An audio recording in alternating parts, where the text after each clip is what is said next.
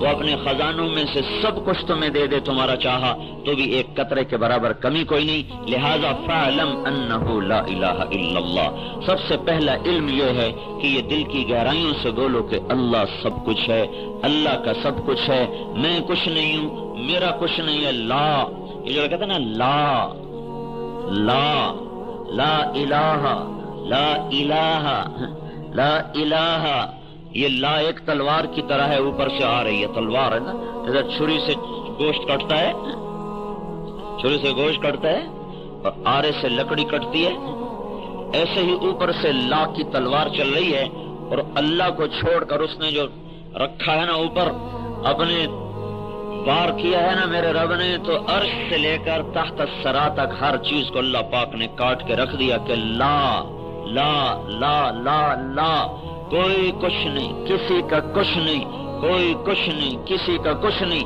صرف یہ نہیں کہ لا الہ، کوئی معبود نہیں اللہ کے سوا، تمام چیزوں کی نفی، لا الہ الا اللہ، ایک کوئی معبود نہیں اللہ کے سوا، صرف اتنا نہیں، لا الہ الا اللہ، کوئی حفیظ نہیں اللہ کے سوا، لا الہ الا اللہ، کوئی رزق دینے والا نہیں اللہ کے سوا، لا الہ الا اللہ، کوئی حفاظت کرنے والا نہیں اللہ کے سوا، لا الہ الا اللہ، کوئی چین دینے والا نہیں اللہ کے سوا، لا الہ الا اللہ، کہیں سے کوئی کام نہیں بنا سکتا اللہ کے سوا، لا الہ الا اللہ، کسی سے رزق نہیں ملتا اللہ کے سوا، لا الہ الا اللہ، کہیں سے شفا نہیں ملتی اللہ کے سوا، لا الہ الا اللہ، کہیں سے عزت نہیں ملتی اللہ کے سوا، لا الہ الا اللہ، کہیں سے بلندیاں نہیں ملتی اللہ کے سوا، لا الہ الا اللہ، کہیں سے چین امن نہیں آتا اللہ کے سوا، لا الہ الا اللہ،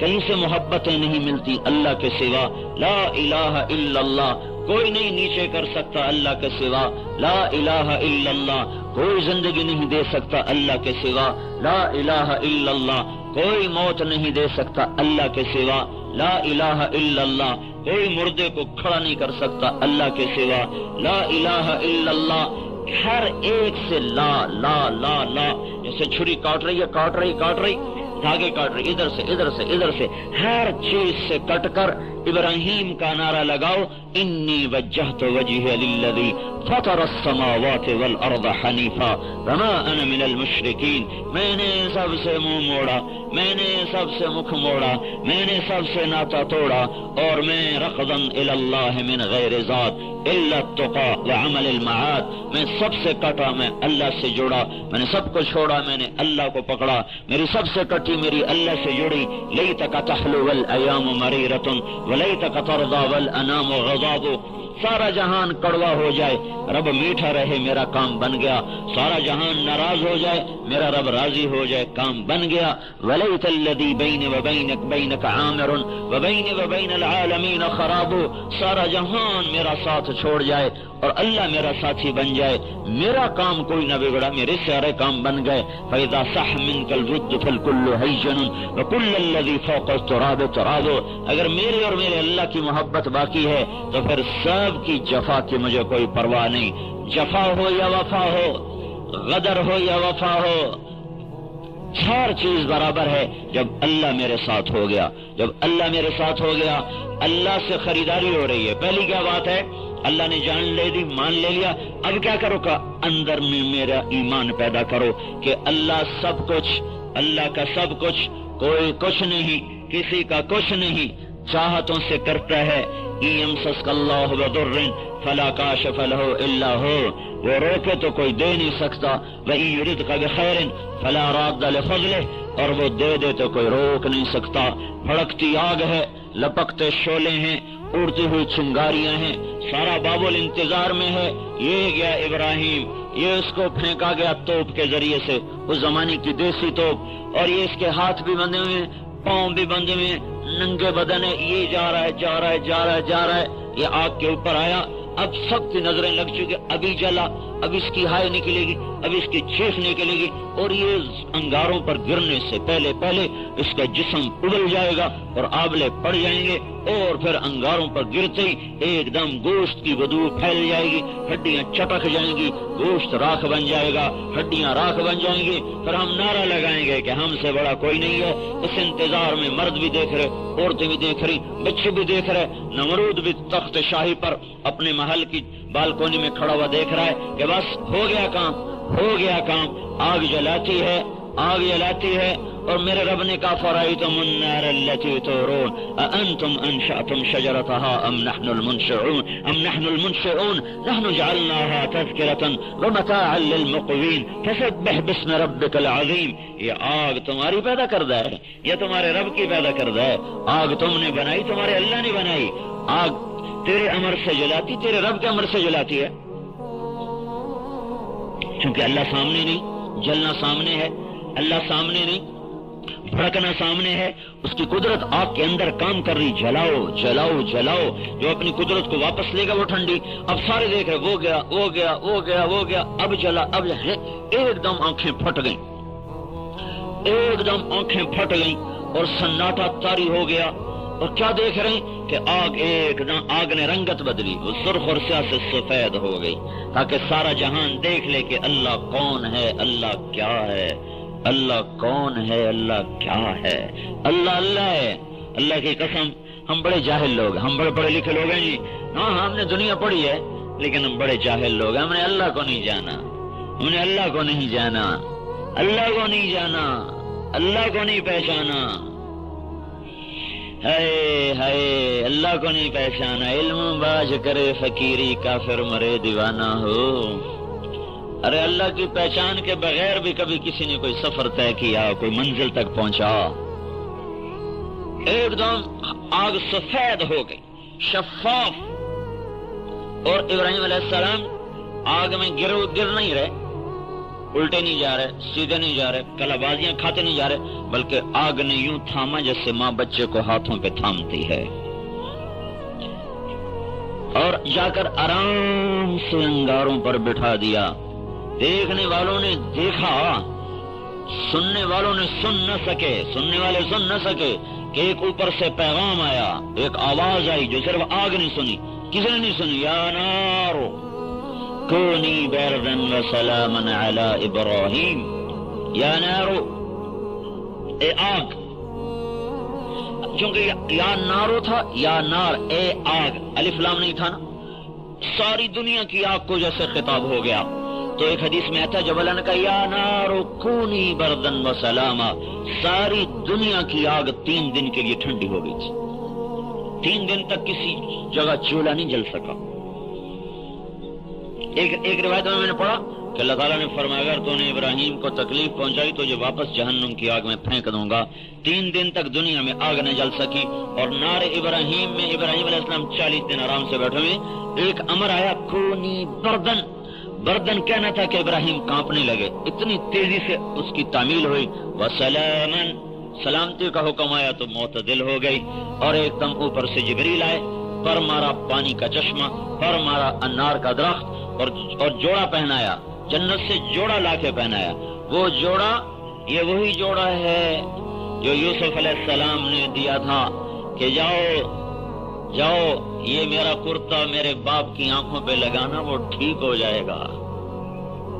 اور یہ وہی کرتا تھا جس کو لے کر جب چلے یوسف علیہ السلام کے بھائی مصر سے نکلے ہی تھے کہ یعقوب کہنے لگے انی لاجد ریح یوسف لولا ان تفندون، اگر مجھے پاگل نہ سمجھو تو یوسف کی خوشبو آ رہی ہے، ہاں گلوں میں رنگ بھرے باد نو بہار چلے، آج کہیں سے یار کی خوشبو آ رہی ہے۔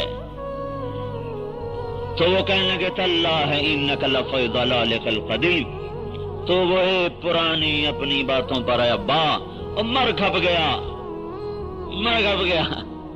لیکن وہ آئے، اور قمیص یہ وہی قمیص ہے جو جبریل نے آ کر ابراہیم علیہ السلام کو پہنائی تھی آگ کے ڈھیر پر۔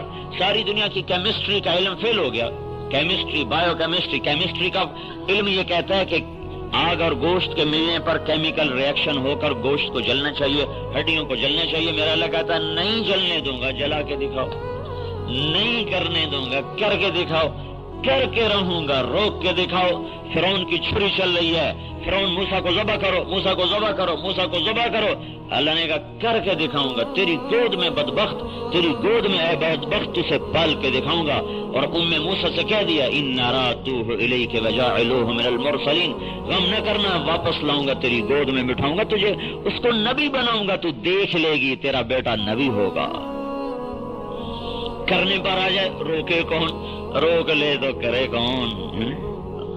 بھائیو اللہ کو منا لو، اللہ کو منا لو، اللہ سے ساتھ۔ پہلی بات ہے اللہ، دیکھو یہ بارش، ابھی میں وہاں تھا تو بارش ہو رہی تھی تو مجھے وہ حدیث یاد آئی کہ موسیٰ علیہ السلام نے اللہ تعالیٰ سے پوچھا یا اللہ تیرے ناراض ہونے کی نشانی کیا ہے؟ تو اللہ تعالیٰ نے فرمایا میرے ناراض ہونے کی پہلی نشانی یہ ہے کہ بارشیں بے وقت ہوتی ہیں، امطر علیہم ابان حصادہم، میں اس وقت بارش کرتا ہوں جب کھیتی کٹنے کو تیار ہو چکی ہوتی، وَأَمْنَعُ إِبَّانَ زَرْعِهِمْ، اور جب وہ کاشت کرتے ہیں تو اس وقت کھیتی پانی مانگتی ہے، کہ اس وقت نہیں کرتا ہوں جب تیار ہو جاتی بارش شروع کر دیتا ہوں۔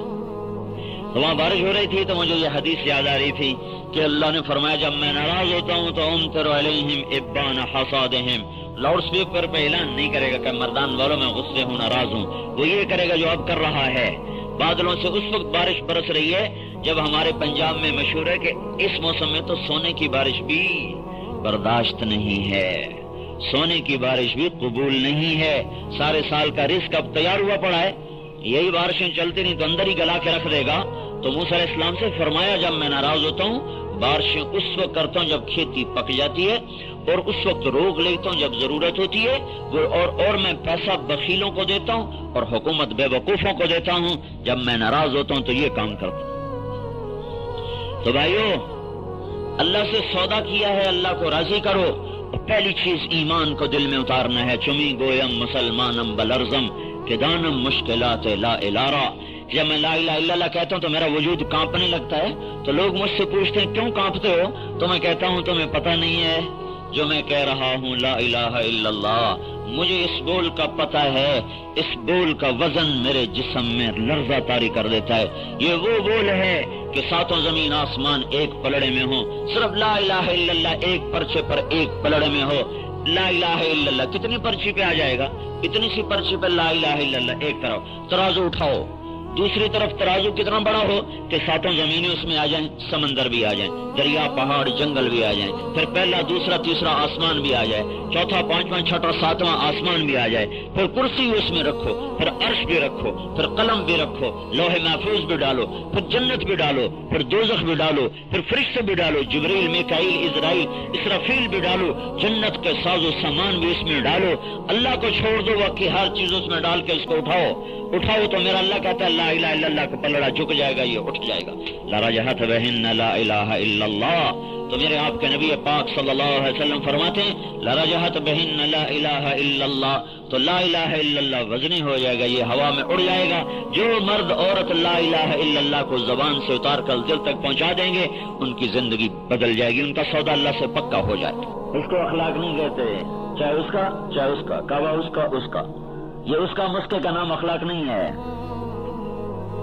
اخلاق کیا ہے؟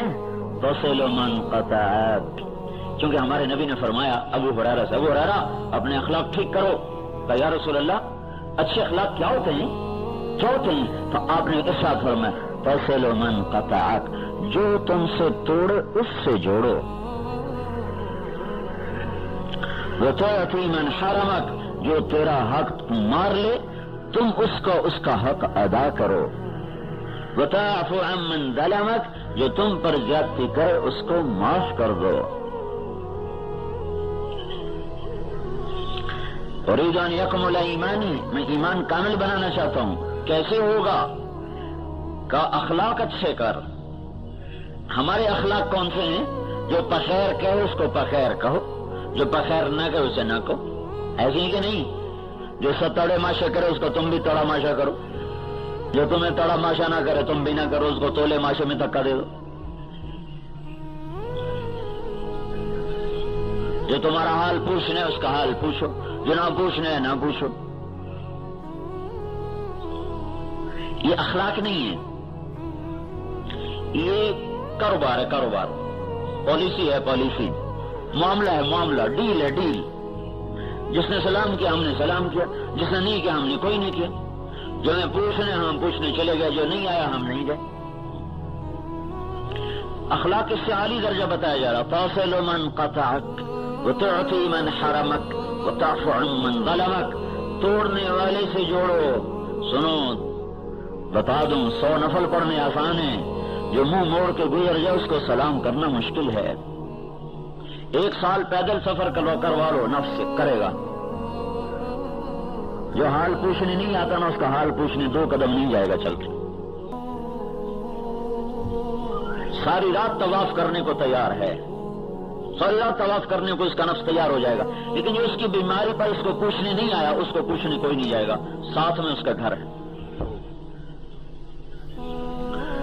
4 قدم پہ مرگ ہوگی، اس کے جنازے میں نہیں جا رہا، لیکن بندے کیوں نہیں جا رہا؟ کہا ہماری دفعہ کوئی نہیں آیا تھا، ہم نہیں جائیں گے۔ اور کراچی جا رہا ہے، اور کہاں جا رہے ہو؟ جنازہ ہو گیا بدبخت، وہ 4 قدم پر تو گیا نہیں تھا، کراچی کیوں جا رہا ہے؟ وہ آیا تھا، ہمیں جانا پڑے گا۔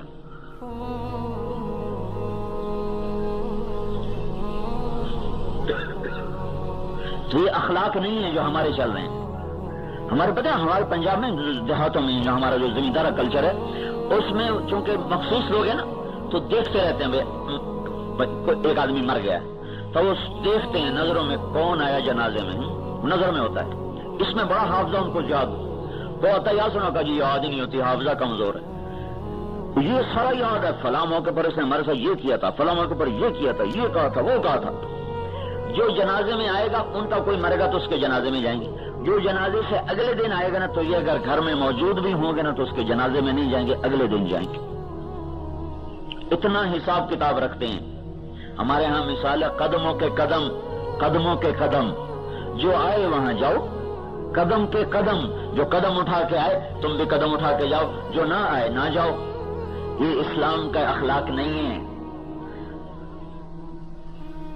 یہ انسانی، یہ مسلمان کے اخلاق نہیں، یہ مومن کے اخلاق نہیں ہے، یہ ہمارے رواجی اخلاق ہے، رواجی اخلاق۔ تصل من قطعک، توڑنے والے سے جوڑو، تعطی من حرمک، چھیننے والے کو دو۔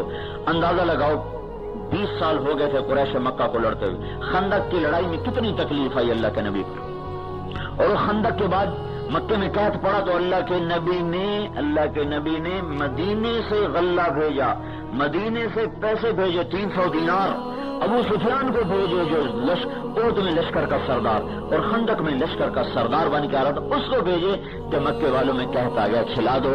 تو ابو سفیان کہنے لگا قربان جاؤں محمد کے، ہم اس کو قتل کرنے کے چکر میں، وہ ہمیں روٹی کھلانے کے چکر۔ تمہارا نبی تو کافروں کے ساتھ یہ کرے اور ہم سگے بھائی سے بات نہ کریں۔ سگا بھائی ماں باپ سے اخلاق اچھے نہیں ہیں، جس ماں نے جنا اس سے سیدھے منہ بات نہیں، جس باپ نے ساری زندگی دھکے کھائے اس سے سیدھے منہ بات کرنے کو تیار نہیں ہے۔ جس ماں کا پیٹ سر گیا، چھاتیاں لٹک گئیں دودھ پلا پلا کے، اور ناخن میں بدبو رچ گئی اس کا پیشاب اور پخانہ دھو دھو دھو دھو کے، اور رو رو کے آنکھیں سوج گئی اس کی بیماری پر، اس کے دکھ پر، اس کی تکلیف پر، ساری رات جاگ کے پہرے دیے، ساری رات لے کر اس کو ہسپتال میں بیٹھے رہے۔ جب یہ جوان ہوا تو ماں کوئی بکواس کرنے پر آ گیا، باپ کوئی دھکا دینے پر آ گیا۔ اسی اللہ کے نبی کا فرمان ہے، ہر گناہ کی سزا موت کے بعد ہے، ماں باپ کے نافرمان کی سزا مرنے سے پہلے بھی ہے، مرنے کے بعد بھی ہے۔ موت سے پہلے ماں باپ کا نام، اگر دیکھو توبہ پر ہر شے معاف ہو جاتی، چاہے مر گئے ہوں پھر بھی توبہ کر لے، ان کے لیے ایصال ثواب شروع کر دے تو بھی اللہ معاف کرے گا۔ لیکن یہ ایسی نحوست ہے، امام بخاری نے ایک روایت نقل کی ہے کہ ایک گاؤں سے کچھ جو روایت کرنے والے ایک گاؤں سے گزرے، عصر کی نماز پر ایک قبر پھٹی، اس میں سے ایک شخص نکلا، اس کا سر گدھے کا تھا، اور وہ زور زور سے 3 دفعہ اس نے آواز لگائی، پھر قبر کے اندر غائب ہو گیا۔ تو انہوں نے پوچھا یہ کیا ماجرا ہے، یہ کون ہے؟ کہا یہ شخص شرابی تھا، جب یہ شراب پیتا اس کی ماں کہتی نہ پیا کر نہ پیا کر، تو ماں کو کہتا تو ایسے گدھے کی طرح بولتی رہتی ہے، گدھے کی طرح بولتی رہتی ہے۔ جب سے یہ مرا ہے روزانہ قبر پھٹتی ہے، یہ نکلتا ہے اور 3 دفعہ یہ آواز، اس کا چہرہ گدھے کی طرح ہے اور 3 دفعہ شور مچا کے قبر میں غائب ہو جاتا ہے۔ اخلاق او بھائیو اخلاق، معاف کرنا، درگزر کرنا، چھوٹا بن جانا، اس کا سب سے بڑا حقدار تمہارے ماں باپ ہیں، تمہارے بھائی ہیں، تمہاری بہنیں ہیں، تمہاری بیوی ہے، بیوی کے لیے خاوند ہے، بچے ہیں، ماں باپ ہیں، دوست احباب کی بات کریں تو سب سے بہترین مسلمان اور سب سے کامل ایمان کی چوٹیوں کو سر کرنے والا وہ ہے جس کے اخلاق عمدہ ہوں، جس کا بول میٹھا ہو، جو درگزر کرنا جانتا ہو۔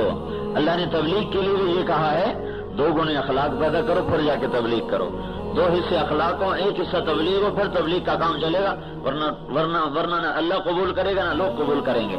خذ العفو وأمر بالعرف وأعرض عن المشرکین، خذ العفو اخلاق ہیں، وأعرض عن المشرکین اخلاق ہیں، اس کے بیچ میں فرما رہے ہیں وأمر بالعرف، خذ العفو، اے میرے نبی، اور خطاب عام ہے، خذ العفو، کیا کرو؟ معافی کو پکڑ لو، معافی کو پکڑ لو۔ معافی کوئی پکڑنے کی چیز ہے؟ معافی تو جذبہ ہے، معافی تو جذبہ ہے، اور وہ پکڑنے کی تو چیز نہیں، لیکن اس کو ایک شکل دے کر اللہ کا جیسے کسی چیز کو پکڑا جاتا ہے نا اور وہ مضبوط ہاتھ میں آ جاتی ہے، اس سے تعبیر کیا جا رہا، خذ العفو، پکڑ لو، پکڑ لو۔ دیکھو میں تمہیں کیا سمجھاؤں، عربی کے یہ اگر کوئی طلبہ علماء بیٹھا ان کے لیے کہ جب تک آدمی لغت کی سے مناسبت پیدا نہیں کرے گا، قرآن کا خوبصورت جو اس کا حسن کلام اور حسن تعبیر ہے اس سے آدمی بیگانہ رہے گا۔ محاورے سے بیگانگی آدمی کو کہاں سے کہاں پہنچا دیتی۔ لطیفہ ہے ناراض نہ ہونا، لطیفہ ہے ناراض نہ ہونا۔ خان صاحب گئے ڈاکٹر صاحب کے پاس، ڈاکٹر پنجاب کا وہ تھا، وہ ڈپریشن کا مریض، تو انہوں نے کہا خان صاحب آپ صبح صبح ہوا خوری کیا کرو۔ ہوا خوری کا مطلب ہے ہوا کھانا، لیکن اردو زبان میں ہے سیر کرنا، اردو زبان میں ہوا خوری کا مطلب ہوتا ہے سیر کرنا، اور ویسے ہوا خوری کا مطلب ہے ہوا کھانا۔ تو وہ صبح صبح خان صاحب باغ میں جا کر کرے ہاپ ہاپ ہاپ ہاپ۔ وہ خان صاحب کیا ہوا؟ کہ ڈاکٹر بولا تھا ہوا کھاتا ہے۔ خذ العفو، محاورے کے پتہ نہ ہونے کی وجہ سے ایسے گزر جاتے ہیں، کیا ان پڑھ کیا پڑھا لکھا کہ جو معاف کرو خذ العفو، معاف کرو، وہ نہیں، اللہ کیا کہہ رہا ہے خذ العفو۔ ایسے دیکھ رہے میں نے کیسے پکڑا سڑانے کو، اس کا مطلب ہے خذ العفو۔ اب کوئی زور سے چھڑائے گا تو چھوٹے گا، ویسے نہیں چھوڑتا، خود معاف کرنے کو ایسے پکڑ لو، تو جتنا رشتہ بڑا ہو اتنا اس کو زیادہ مضبوطی سے پکڑو۔ ماں ہے، باپ ہے، بڑا بھائی ہے، چاچا ہے، ماموں ہے، دادی ہے، نانی ہے، نانا ہے، خامد ہے، بیوی ہے، جتنے رشتے قرب کے ہوں اتنا زیادہ اس کو مضبوطی سے پکڑو۔ پھر بیچ میں کہا وأمر بالعرف، تبلیغ کرو، پھر دوبارہ کہا وأعرض عن الجاہلین، اور جاہل سے مراد یہاں ان پڑھ نہیں، جاہل سے مراد ظالم ہے، زیادتی کرنے والا، زیادتی کرنے والے سے منہ موڑ لو۔ منہ موڑنے کا مطلب قطع تعلق نہیں بلکہ معاف کرنا ہے۔ اعرض عن الجاہلین، زیادتی کرنے والے سے تو معاف کر دو۔ 2 دفعہ اخلاق، 1 دفعہ تبلیغ، 2 دفعہ، یہ ایسے جیسے کیپسول میں دوائی ڈال دی نا، اب دوائی اندر تو بڑی کوڑی سی ہوتی نا، تو کوئی بڑا بھی نہیں کھا سکتا، اوپر کیپسول لگایا، اندر دوائی ڈالی، چھوٹا بھی کھا گیا، بڑا بھی کھا گیا، چھوٹے نے بھی کھا لی، بڑے نے بھی کھا لی، جیسے شوگر کوٹڈ۔ تو دین کے کام کو شوگر کوٹڈ کرو، دین کے کام کے اوپر شکر لگاؤ اخلاق کی، اور مٹھاس لگاؤ اخلاق کی، ساری دنیا کے انسان اس کو قبول کر لیں گے۔ تو میرے بھائیو بہنوں، ہمارے گھروں میں آگ لگی ہوئی ہے بد اخلاقی کی، ماں کو چین نہیں، اولاد نافرمان ہے، باپ کو قرار نہیں کہ جو باپ بوڑھا ہو گیا بچوں کی خاطر اس کو 1 گلاس پانی پلانے کے لیے اولاد تیار نہیں، سارا دن بیوی خدمت کرتی ہے، ایک کام نہ کرے خامن ڈنڈا اٹھا کے مارنے آ جاتا ہے، سارا دن خامن اس کی ضرورتیں پوری کرے، ایک پوری نہ کرے وہ آگے اس کو گلی شکوے دینا شروع کر دے، تو نے میرے لیے کیا کیا ہے، میں نے تیرے گھر میں دیکھا کچھ نہیں۔ حسن اخلاق، اللہ کے نبی کا فرمان ہے بہترین مسلمان وہ ہے جو اپنے گھر والوں سے اچھا سلوک کرے، جو اپنی بیوی سے اچھا سلوک کرے۔ حضرت عائشہ رضی اللہ تعالیٰ عنہا کہنے لگی کہ میں حبشی کھیل رہے تھے مسجد میں، حبشی حبشہ کے وہ کھیل تھا، وہ لکڑی کا جس کو کھیلتے تھے اس سے. تو میں نے کہا یا رسول اللہ میں نے یہ دیکھنا ہے. سن رہے ہو یا رسول اللہ میں نے یہ دیکھنا ہے. تو آپ نے کہا اچھا آ جاؤ میرے ساتھ. تو آپ دروازے میں کھڑے ہو گئے، پردے آپ نے اپنے جسم کو پردہ بنا لیا، اور حضرت عائشہ رضی اللہ تعالیٰ عنہا آپ کے کندھے کے ساتھ لگ گئیں، اور ایسے کندھے پر تھوڑی رکھ کر اور تھوڑی سی اوٹ کر کے تو آپ نے دیکھنا شروع کیا.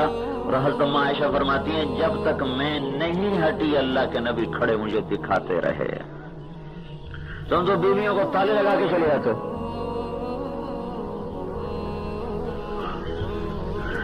عائشہ جیسی خاتون اور رسول اللہ جیسا خامن جب تک خود نہیں ہٹی واپس نہیں ہٹے. ایک غزوے سے واپس آ رہے ہیں تو صحابہ سے فرمایا تم آگے چلے جاؤ. سارے صحابہ آگے نکل گئے. جب وہ نظروں سے دور ہو گئے، نظر نہیں آ رہے، تو آپ نے حضرت عائشہ سے فرمایا میرے ساتھ دوڑ لگاؤ گی؟ اور عائشہ نہیں کہہ رہی، اللہ کا نبی کہہ رہا عائشہ میرے ساتھ دوڑ لگاؤ گی؟ کہا لگاؤں گی. کبھی ہم نے یہ دوڑ لگائی کب میں حضور سے آگے نکل گئی.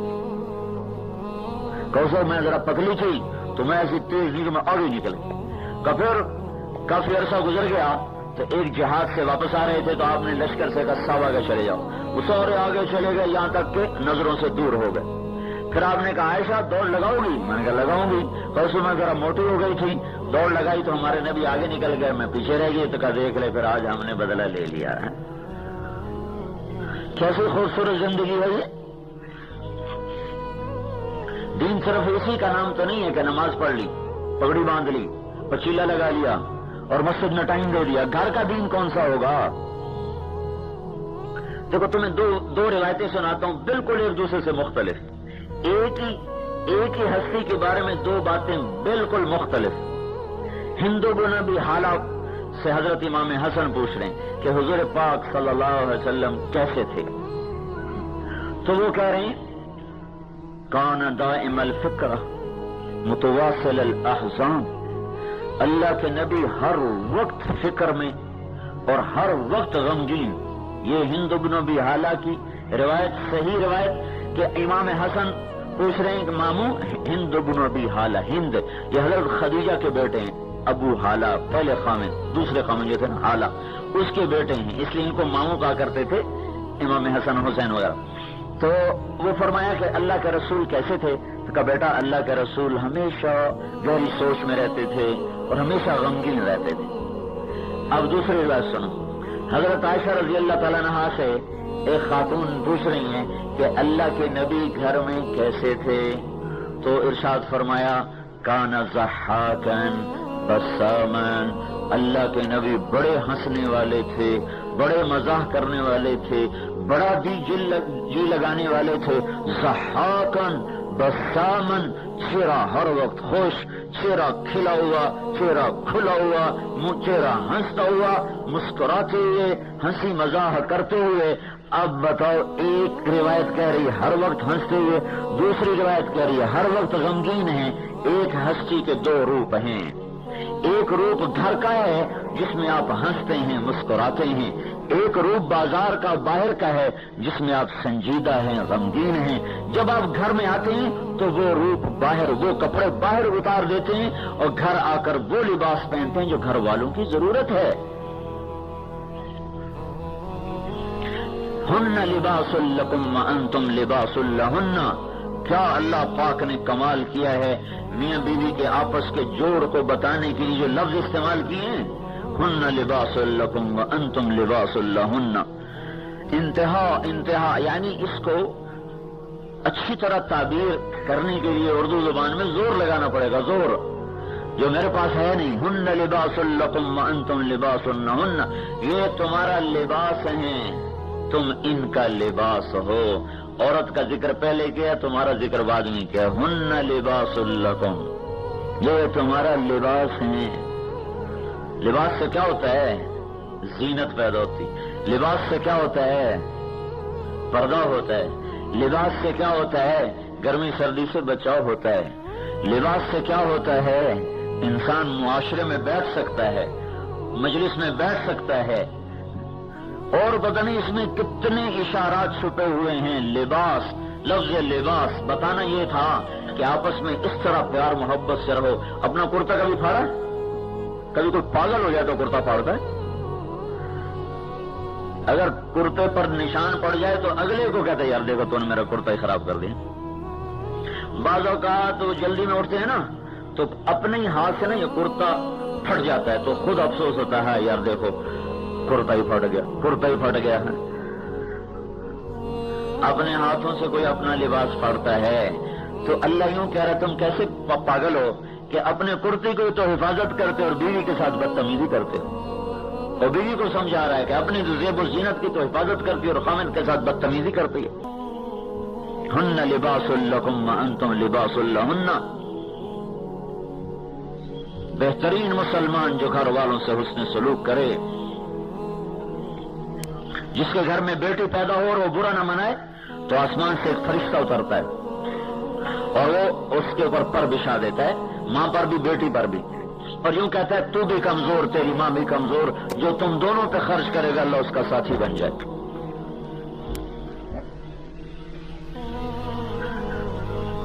جس کو اللہ تبارک و تعالیٰ نے 2 بہنیں دی اور اسے ان کی شادی کر کے ان کو گھر پہنچا دیا، اس کے بعد بھی ان کا خیال رکھتا رہا تو اس پہ جنت واجب ہو گئی. جس کو اللہ نے 2 بیٹیاں دی اور ان کی شادی کر کے ان کو رخصت کیا، ان کا پورا خیال رکھا، مر گیا، اس پر جنت واجب ہو گئی.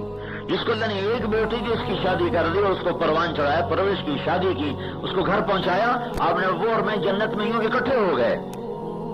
جس کی بیٹی اجڑ کر باپ کے گھر میں واپس آ گئی تو اس پہ اگر باپ خرچ کرتا ہے تو دنیا کا سب سے افضل ترین صدقہ وہ ہے جو باپ اس بیٹی پر خرچ کرتا ہے.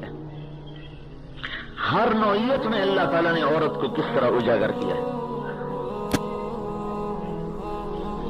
تو بہترین مسلمان وہ بتائے جو اپنے گھر والوں سے اچھا سلوک، جو ان کی کمی پر کو برداشت کرے.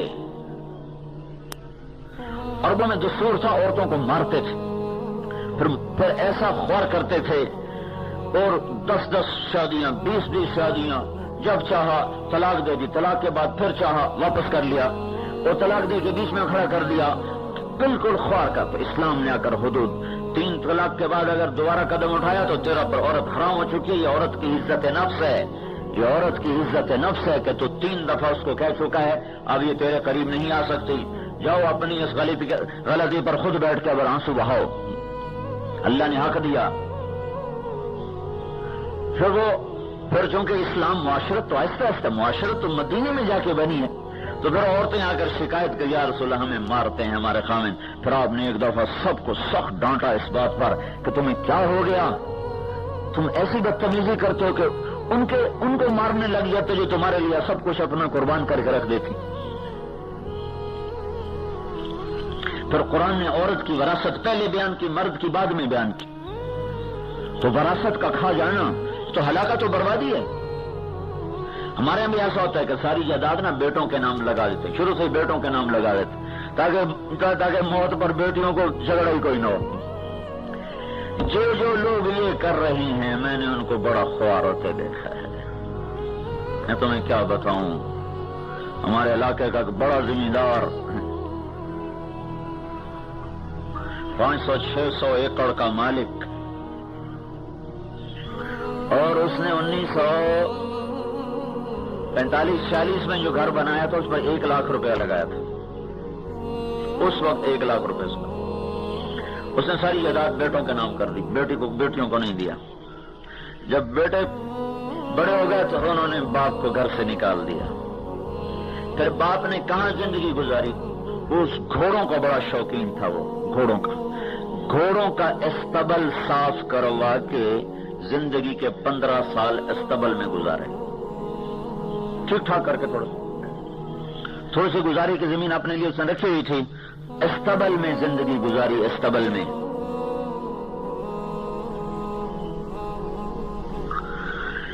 ہے دیکھ کا ایک دانہ ہی دیکھ کے پتہ چل جاتا ہے کچی ہے کہ پکی ہے. اگر فرض کرو کسی کو ایسا دکھ نہیں پہنچا موت سے پہلے، قبر میں جاتے ہی پہلا جھٹکا قبر اس کو اسی کا دے گی بدبخت. بیٹیوں کا حق بیٹوں کو دے کے آ گیا. جائیداد تو مجھے میرے اللہ نے دی. پھر میرے اللہ نے کہا بیٹی کا بھی حصہ ہے, بیٹے کا بھی حصہ ہے, للذکر مثل حظ الانثیین. تو کتنا ظلم و ستم ہو رہا ہے کہ سارے سرحد میں کوئی نہیں ہے جو بیٹیوں کو حصہ دے اور اس کی دعوت دے, اس کی بات چلائے. 2 سال بعد آیا ہوں, پھر شور مچا رہا ہوں, بہنوں کو حصہ دو, بیٹیوں کو حصہ دو. پورے دین پر چلنے کا نام شریعت ہے, پورے دین پر چلنے کا نام اسلام ہے, پورے دین پر چلنے کا نام تبلیغ ہے. اگر گھر میں حسن سلوک نہیں ہے تو یہ در در پھر کے کیا سیکھ کے آیا ہے؟ اگر ماں باپ کا احترام اور عزت نہیں ہے تو اس نے مسجد میں بیٹھ کے کیا سیکھا ہے؟ اگر اس کی دکان کا ترازو صحیح نہیں ہے تو اس نے اللہ سے ہونے کا کیا سیکھا ہے؟ من غش فلیس منا, من غش فلیس منا, جس نے دھوکہ دیا میری امت سے خارج ہو گیا. کتنی سخت بات ہے.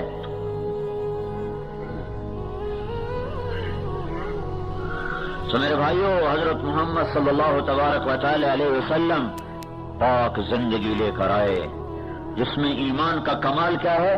حسن خلقک یکمل ایمانک, اخلاق بلند کر ایمان کامل ہو جائے گا. پھر عورتوں کو سمجھایا. ایک عورت نے آ کر کہا یا رسول اللہ میرے خامند کا میرے اوپر کیا حق ہے؟ تو آپ نے فرمایا تیرا خامند سر سے پاؤں تک زخمی ہو چکا ہو, اس کے زخموں میں پیپ پڑ چکا ہو, تو اپنی زبان سے چاٹ چاٹ کے اس کے زخم صاف کرے, پھر بھی تو اپنے خامند کا حق ادا نہیں کر سکی. اولاد کو سمجھایا, ہاں بھائی سب سے بہترین خرچ کون سا ہے؟ آپ نے فرمایا بولو, وہ خرچ بتاؤ جو اللہ کے راستے میں بھی خرچ کرنے سے زیادہ اجر رکھتا ہو. صحابہ نے کہا جی آپ کو پتا, ہمیں نہیں پتا. تو اللہ کے راستے میں خرچ کرو نا تو 1 روپے پر 7 لاکھ روپے کا اجر ملتا ہے, 1 پر 7 لاکھ. تو اللہ کے نبی نے فرمایا بیٹا جب اپنے ماں باپ پہ خرچ کرتا ہے تو اس کو اس سے بھی زیادہ اجر ملتا ہے. بیٹا جب ماں باپ پہ خرچ کرتا. ہمارے ماں باپ تو مر گئے ہیں, تمہاری زندہ ہیں تو یہ قدر کر لو.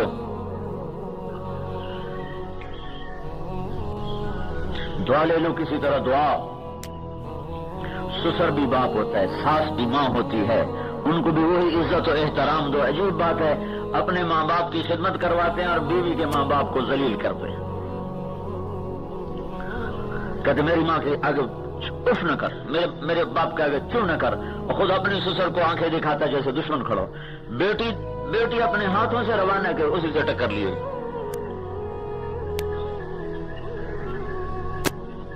حالانکہ اللہ تعالیٰ نے ذمے کوئی نہیں کرے تو اس کا احسان ہے گا. یہ میری ماں کی خدمت اس کے ذمے کوئی نہیں کرے تو اس کا احسان ہے, نہ کرے تو اس پہ واجب کوئی نہیں ہے.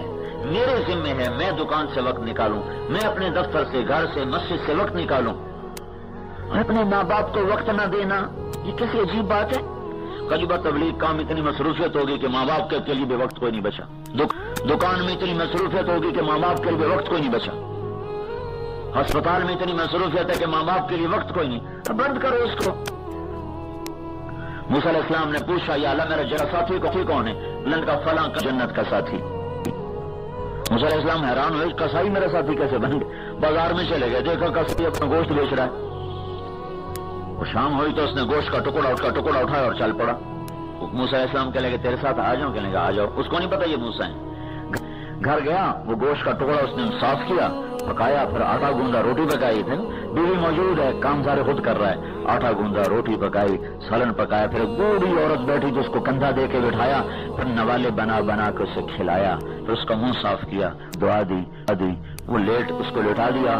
تو موسیٰ علیہ السلام نے پوچھا یہ کون ہے؟ تو اس نے کہا کہ یہ میری ماں ہے, میں صبح خود اس کی ساری خدمت کر کے جاتا ہوں اور شام کو آ کر خود اس کی خدمت کرتا ہوں. بیوی کو نہیں کہا کہ تو روٹی کھلا, تو سالن کھلا, خود آ کے کرتا ہوں اس کی خدمت ساری, پھر اب جا کے اپنے بچوں کا کام دیکھوں گا. تو موسیٰ علیہ السلام کیا کہہ رہی تھی؟ کچھ کہہ رہی تھی جب تو اس کو لٹا رہا تھا.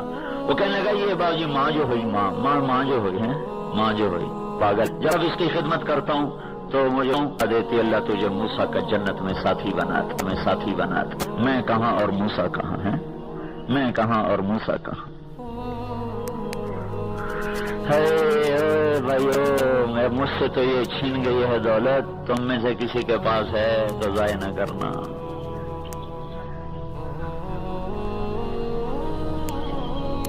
یہ وہ دین ہے جس کو آج کوئی نہیں بتاتا. یہ وہ دین ہے جس پر آنے کے لیے دانتوں پسینے آ جاتے ہیں. اس لیے تو اللہ کہتا ہوں اللہما اف لا تقل لہما اف بھی نہ کرو. پھر انہوں نے ماں باپ کو بھی سمجھایا کہ تمہارے ذمہ کیا ہے، تمہارے ذمہ کیا ہے. یا بنی لا تشرک باللہ. ماں اور باپ کے ذمہ کیا ہے کہ بیٹے کی بنیاد بنائیں. پہلی بنیاد کیا ہے؟ بیٹا شرک نہ کرنا، لا الہ الا اللہ ان کے دل میں اتار.